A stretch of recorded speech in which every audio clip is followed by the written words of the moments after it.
Hi, everybody. Welcome to English Digest. I'm Tom. I'm Stephanie. We're talking about art in today's lesson. We're not talking about sketching or painting or things like that. We're actually talking about performance art. In this particular case, it involves dance. And there are many different kinds of dances. Today, we're going to focus specifically on the tango, or just tango. That's a dance that comes from Argentina. It sure does, and it's very, very romantic. I would describe tango as being sexy.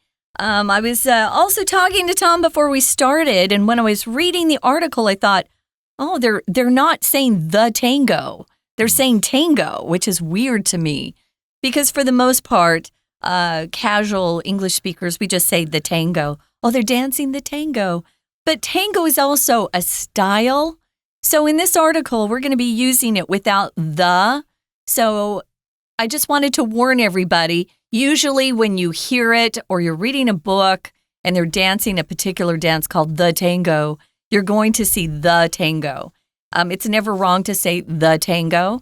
So I just wanted to say that before we started because it was a little weird for me. I had to get used to just saying tango without the. Okay, let's get to it, everybody. Let's listen to the contents of today's lesson, and we'll be right back. Tango, a dance of passion and soul.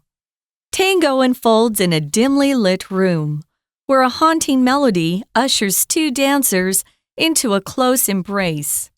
Here, music and movement merge into a silent yet passionate conversation, expressing longing, memory, and shared purpose. What makes tango truly magical is the deep interaction and spontaneous improvisation between partners.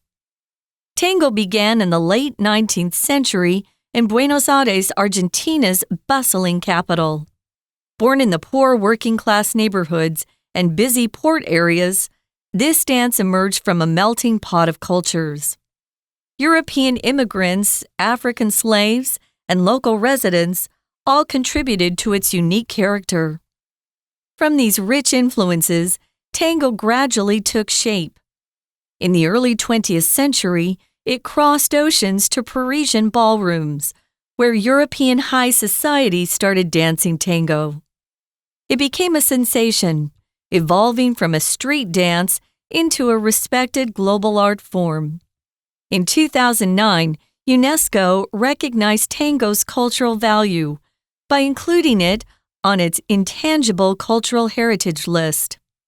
Tango music is exotic, emotional, and often filled with longing. The main instruments typically include the piano, violin, and bandoneon, a type of accordion originally from Germany.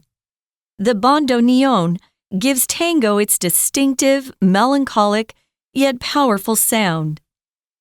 On the dance floor, performers execute intricate footwork, smooth glides, and elegant turns, all built upon steady posture and shared balance. Every tango gathering is more than a party. It is a place where friendships form, cultural ties strengthen, and stories are conveyed without words. Today, tango's social fabric remains strong. Novice dancers learn the rules of respect, moving politely around the room, while experienced dancers offer guidance and a warm welcome. In the shared space, each step carries the weight of tradition and the promise of connection. Only by stepping into its rhythm can one truly grasp the soul of tango. Okay, everybody, it's time for us to talk about the contents of today's lesson. We're talking about tango, or the tango. It's a dance of passion and soul, okay? So this is a different kind of dance. Of course, you've got other kinds of dances where you kind of memorize the steps, like the rumba or whatever, the cha-cha-cha. Those are fairly straightforward dances. They're examples of ballroom dancing, but tango is a little bit more involved. It involves a lot more movement and imagination and things like that. So that's why we're calling it a dance of passion and soul, okay? So passion, of course, just means you have strong feelings about the dance itself or about the person you're dancing with. and it requires a lot of soul. You can't just stand there and do the steps. You actually have to put yourself into it and, really get into the spirit of the thing. Oh, yeah. There's a lot of feeling when you dance it. Sure. And I did want to mention that this is a dance from Argentina, which is a Spanish-speaking country, and they would call it tango, which is the Spanish pronunciation. We say tango in English. Tango is Spanish. Tango also means like a vocabulary word in Japanese, but here we're talking about tango. Yeah, we're definitely not doing Japanese today. We're not studying Japanese today. I'm sure a lot of our students would rather learn Japanese than English, but hey, this is the tango, and again, it's a dance of passion and soul. Tango unfolds in a dimly lit room where a haunting melody ushers two dancers into a close embrace. Okay, so this sentence here introduces the topic to us. It also describes what tango basically is. It's a dance that's probably going to take place in a dimly lit room. Okay, it's not going to be very bright in the room. It's going to be kind of dark, maybe like a nightclub or something like that. And we've got this haunting melody. It's not a very happy tune. It's kind of haunting. I wouldn't say very scary, but it's kind of slow. Maybe it's in a minor key or something like that, or some kind of mode or whatever. So it's a haunting melody. And it ushers or escorts or brings two dancers into a close embrace. So they get closer and closer, and they actually hold each other in their arms while they're dancing. Yeah, to usher into. Usually we use usher and in together, to usher in. To usher in means to signal the beginning of something. Here we're just saying we're going to usher two people into that close embrace. An embrace can be a hug, but you really are putting your bodies very closely together in the tango, more so than any other dance.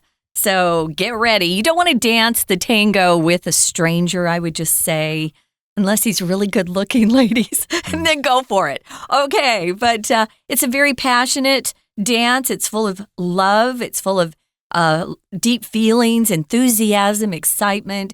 It's very intense. I've seen some really great tangos. So, yeah, it's a fun dance. I never learned this one myself, but I love to watch it. So here, music and movement merge into a silent yet passionate conversation. This is, of course, figurative. They're not really merging or coming together. That's what merge means, to blend or join together, to combine, unite. But the dancers' movements are merging with the music perfectly. It's very, very fun to watch, especially if you're watching real professionals dance this particular dance. It's tough. So what does passionate mean? It means showing a lot of strong emotion or intense feeling. It could be associated with love, but it doesn't have to be. You can be passionate about your favorite sport. Tom is very passionate about bicycling or some of the sports he likes. I'm more passionate about music and things I like to do. You used to be passionate about baseball until the Yankees started losing all the time. No, my favorite players retired, and so I no longer care. Okay, that's fair enough. So yes, indeed, this dance involves these things, music and movement, merging or mixing together. I did want to mention that if you're driving on a freeway or an interstate highway in the United States, and you're entering the freeway from an entrance ramp, you will have to merge with traffic. You'll kind of have to come together, and somebody will have to let you in, or you might have to speed up to get into traffic. You have to yield. Or yield, slow down, or whatever. So you're going to merge into the lane here. And so, yes, it's silent yet passionate. It's a conversation. Of course, one person moves a certain way, and the other person responds. So it's like a physical conversation. And it's expressing longing, memory, and shared purpose. So longing just means you really desire somebody. You have desired someone for a long time. And, of course, it's about memory. I guess you have to remember the steps or whatever, or you remember this person and how they dance and how they danced before. So you have to build on that.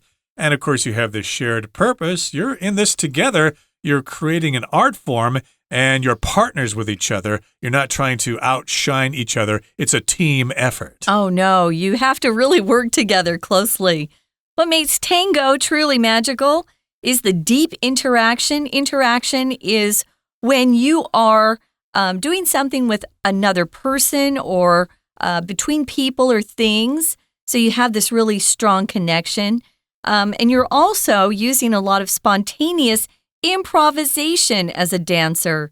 Spontaneous means you do something suddenly without planning. So they didn't, before they started dancing, they didn't step to the side of the dance floor and, discuss what moves they were going to make in what order. They're actually making those moves without doing much planning. So the partner has to really be in sync with them and connected with the partner so that they can improvise or respond appropriately. Improvisation is used a lot in dance and music. It means you're creating or performing without preparing in advance. If you're a jazz player especially, wow, there's lots of improv. You'll see that word improv. Improvisation if you do that, or a lot of comedians who get up on stage and some of the audience members will yell out things to the comedian and they have to improvise on the spot, come up with something to say back that will be funny to make everyone laugh. That's improvisation. I can imagine tango being kind of difficult for people here in Taiwan because when you dance, you want to memorize the steps and stuff like that. This kind of flies in the face of that. You have to be spontaneous. You have to react to different situations. You have to be ready to change. Yeah, there's no real memorizing the steps or whatever. There's no test that you can take about this. You just have to let yourself go and see what happens with your partner. Yeah. Let's take a look at the next paragraph here. It says, tango began in the late 19th century in Buenos Aires, Argentina. Now, that's the capital city of Argentina. We're describing it as being bustling, which is now, basically. It's just very exciting. There's lots of people there doing all sorts of things. There's a lot of traffic there, lots of people going around. I think they got a big library there. They like to go out at night and have conversations, and they like to party and listen to music and dance and things like that. The capital city here is called Buenos Aires. That's how you say it in Spanish. No, this is how my sister says it because she was a missionary there. Buenos Aires. Okay, fair enough. One of my Spanish teachers in college was from Argentina, and she had they got a distinct accent down there, so it was kind of confusing. But in any case, I think in English we say Buenos Aires. We say Buenos Aires. Buenos Aires, yeah. That's what I was thinking. English. But both of us have so much Spanish in our backgrounds. My sister speaks Spanish, so does a brother. Well, Portuguese. But yeah, I hear Buenos Aires so much from her that I can no longer say Buenos Aires.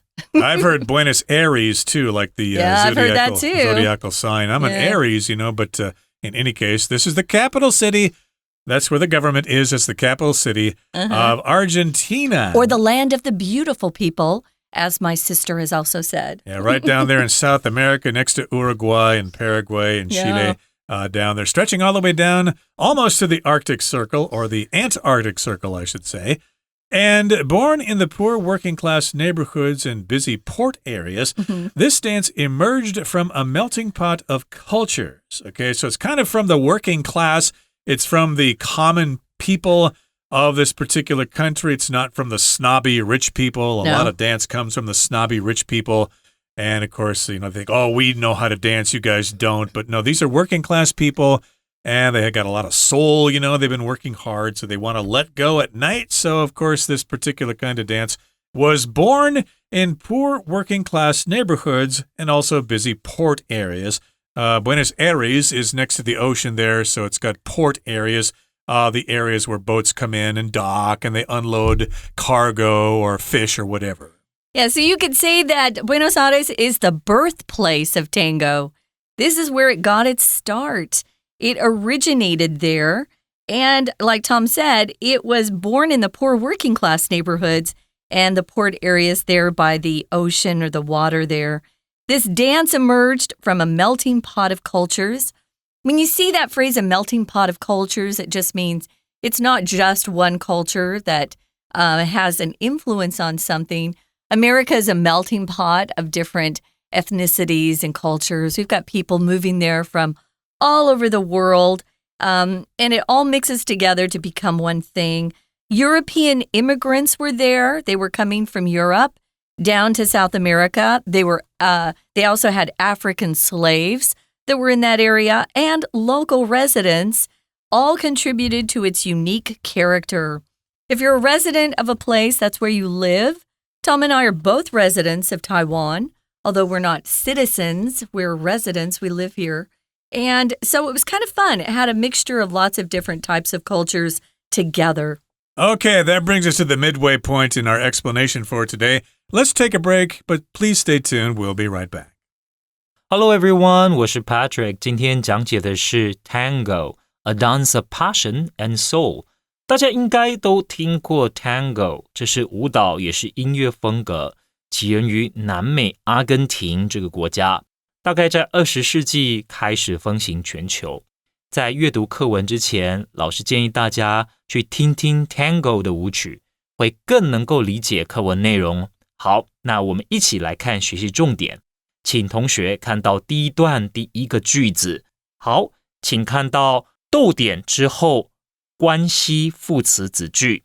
Where a haunting melody ushers two dancers into a close embrace 这个部分，要特别注意的是 haunting 这个形容词，这个跟我们以前常看到的 haunted house 都是同样的动词 haunt， 不过呢 haunted house 我们用的是被动过去分词，那表示鬼屋嘛，那这边用的是 ing， 要修饰旋律 melody。那这样子的旋律到底是什么样子的意思呢？那我一般而言呢，我们可以把它解读成这样的旋律是扣人心弦的。那你如果听到了，会发现这样的旋律呢，在你的心头缠绕百转千回，而且有点神秘凄美。好，再来我们看到第二个句子。第二个句子的主要动词很重要 ，music and movement merged into a silent yet passionate conversation。好，这里的 merge into 那就是前两者音乐还有动作合而为一段对话嘛。好，那再来我们要看到的就是 merge 这个动词，还有没有其他的用法呢？其实不见得都是 merge into 加上名词，有些时候呢，那后面呢也有可能是加上动词的。比方说像 merge 其实就有合并的意思。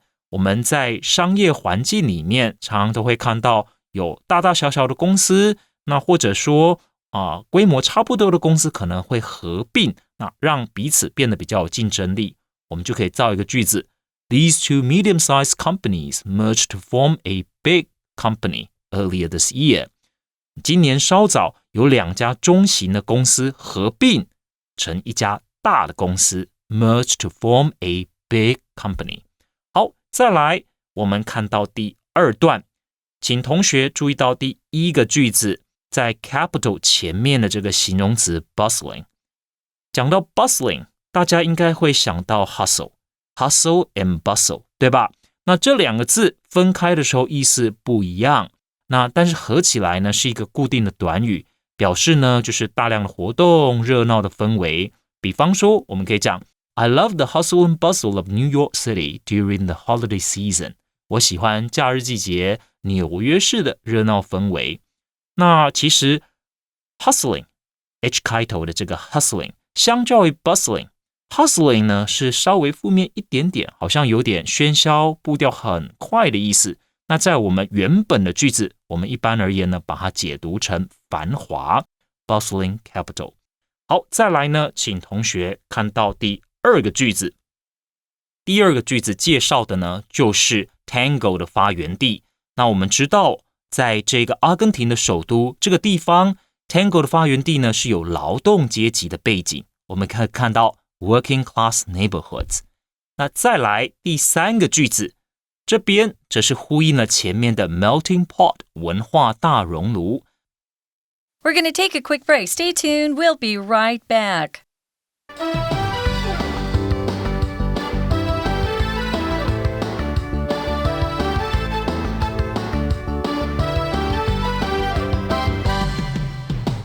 Okay, everybody, it's time for us to continue today's lesson. Again, we're talking about tango, or the tango. It's a dance of passion and soul. we gave you a description of what tango might involve. You're in a dimly lit room. There's a haunting melody, and two dancers are embracing. And, of course, it's quite passionate as well. It involves all sorts of different factors. A lot of kicking of the feet. Mm-hmm. So you have to be careful because the women wear high heels. Okay. And so it gets very close to a very tender part on a guy's body. So you have to know what you're doing if you dance tango. Yeah, I think you probably have to know certain steps, but you kind of mix things around and be creative and things like that. It needs to be spontaneous, and it involves improvisation. Of course, one person moves a certain way, and you have to react to that, and it becomes kind of teamwork. They're working together to create a work of art together. And again, it began in the late 19th century in Buenos Aires, in the capital there, in poor working-class neighborhoods and the port areas of Buenos Aires. And, of course, it was from a melting pot of cultures. You got European immigrants, you got the white people, you got the black people and the African slaves, and local residents that might be the indigenous people there. I don't know if they have Guarani people in Argentina. I don't know, but they have gauchos there, Gauchos? You know. Okay, I guess Guarani is in Paraguay. But gauchos are cowboys that live down in South America, and they do a lot of, herding of cattle. They go from one ranch to another. Those are gauchos. And they came into the city on the weekend, and they went to these nightclubs, and they all contributed to the evolution of tango here. And, of course, that brought about its unique character, its unique sort of identity. And from these rich influences, tango gradually took shape. So you got all these people gathering in these areas, probably at night after a hard day's work, and they're figuring out a way to let go, to have some fun, to loosen up and forget about the tensions and the hard work of the day. And so over time, tango sort of emerged from this situation. It took shape. Now, in the early 20th century, that's the 1900s, right? The dance, tango, it crossed oceans to Parisian ballrooms. Paris is the capital city of France, and Parisian is the adjective that you use for things that are from Paris. So the people are Parisians, the food is Parisian food, and it made its way to the ballrooms there. But of course, if it's going to Parisian ballrooms, it's going to be going to a different level of society. That's where it jumped to European high society, and that's when they started dancing the tango. Now, at that point in time, most of the dances in Europe were not as romantic or passionate as the tango. So this kind of dance must have been shocking for European high society. They didn't really touch each other in public or have embraces in public. None of that was done so much back there in Europe at the turn of the 20th century. So it must have been very startling to them, but it's very catchy. It's so fun and filled with emotion that, of course, it became a sensation.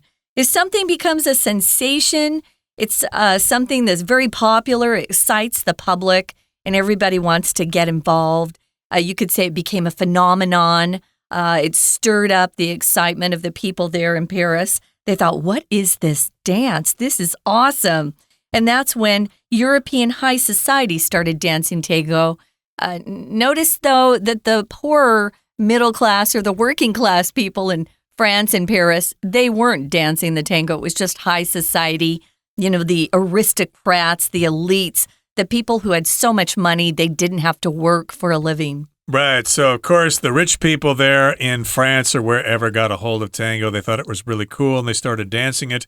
And eventually, I'm sure it spread to the rest of society. Again, it was a sensation. It was really great. It was really cool. And it evolved from a street dance into a respected global art form. Street dance, of course, is informal, like break dancing from the Bronx in New York. And hip-hop. In the early 80s, you had hip-hop and stuff like that. That was street dance. We still got street dance around. We've got people doing it all the time here in Taiwan, in some underground tunnels, where they got the mirrors. There are all sorts of young people doing street dance there. And so, yes, indeed, tango has it has evolved into a global art form. And back in 2009, UNESCO, the United Nations Educational and Scientific Cultural Organization, UNESCO, recognized tango's cultural value by including it on its intangible cultural heritage list. So as you know, UNESCO, of course, has a list of all these cultural heritage sites like the Great Wall of China, the Aztec pyramids, or the Mayan periods, the Mayan pyramids in Central America, many cathedrals and churches in Europe or whatever. Those are all UNESCO cultural sites. But of course, this is an intangible cultural heritage thing. Intangible means you can't really touch it. It's more like a concept. So tango music's exotic, it's emotional, and often filled with longing or desire. The main instruments that they use for the music to accompany this dance include the piano, the violin, something called the bandoneon. It's a type of accordion that came from Germany originally. The accordion is a musical instrument that you hold in your hands, and it has keys or buttons on the side. It looks like a kind of a piano on the side. A piano on one side, buttons on the other, and you squeeze the middle part. That's the accordion, and it makes music. The accordion is used in lots of different cultures, which is interesting to me. The bandoneon gives tango its distinctive melancholic. Melancholic is the adjective for melancholy, which means kind of this sad, haunting music, gentle sadness. So it gives it that powerful sound. So on the dance floor, the performers, the people who are actually dancing, that's the performer, they execute intricate footwork. It's tough to learn the tango, I'm just going to say. If you execute, here it just means you're carrying out or you're performing some sort of movement or task. So they are carrying out really intricate, complicated, very tough to learn footwork.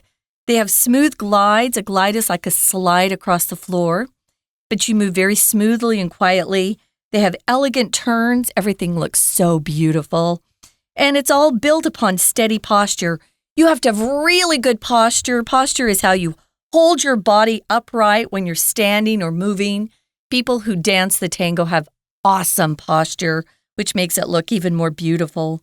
And they have to share something that's very important, and that's balance. If someone leans too far in one direction, they're both going to fall over to the floor. Right, so they need to be working together, and that might be quite difficult because they're improvising all the time. Yeah. It's very spontaneous, so they have to read each other. They have to understand each other's signals so that nobody makes a mistake.